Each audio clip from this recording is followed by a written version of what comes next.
Kepo, pernah tahu cerita Pinocchio kan? Nah, di dalam cerita tersebut ada kejadian saat Pinocchio dan ayahnya secara tidak sengaja dimakan paus. Mereka terjebak di dalam perut mamalia laut terbesar ini selama beberapa waktu. Nah, ajaibnya mereka kok bisa selamat ya? Apa iya kalau kita masuk ke dalam perut paus kita bisa selamat seperti Pinocchio?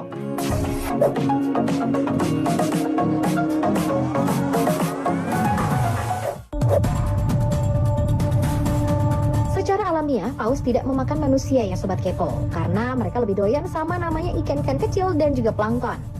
Namun karena badannya yang super besar, ada kemungkinan mereka bisa menelan manusia secara tidak sengaja. Tapi kalaupun kejadian, maka manusia tersebut tidak bisa masuk ke dalam kerongkongan paus karena ukuran esophagus paus yang ternyata nggak sebesar yang kita bayangkan loh. Atau mungkin justru malah langsung dimuntahin sama mereka. Karena ya, emang kita bukan mangsanya. Nah, tapi kalau ada orang yang nggak sengaja tertelan paus, mungkin badannya bakal penuh luka-luka. Karena gigi dari si ekor paus saja tingginya bisa sampai 20 cm dan tentunya tajam.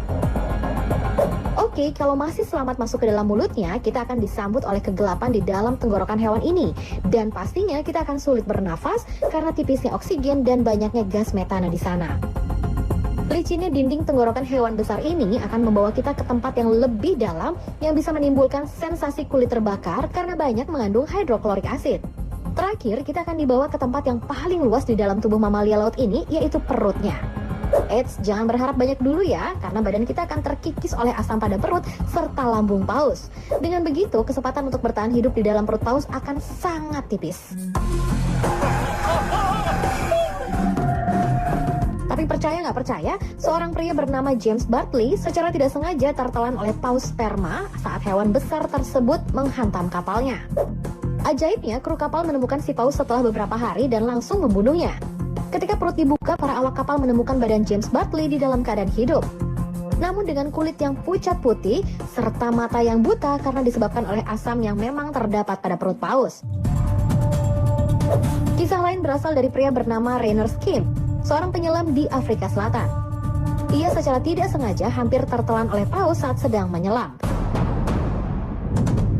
Pada saat itu, ia sedang ada di sekitar banyaknya ikan kecil yang tidak lain dan tidak bukan adalah makanan utama dari hewan tersebut.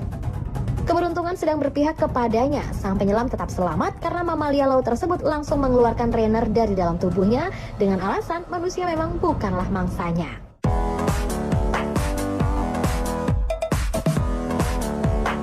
Nah, jadi gitu tuh Sobat Kepo. Kalau badan kita secara nggak sengaja tertelan paus, tipis kemungkinannya kita akan selamat. Seperti Pinocchio dan ayahnya yang disemburkan oleh lubang kepala seekor paus. Yang ada, kita justru bakal disembur jadi kotoran dari lubang belakang paus.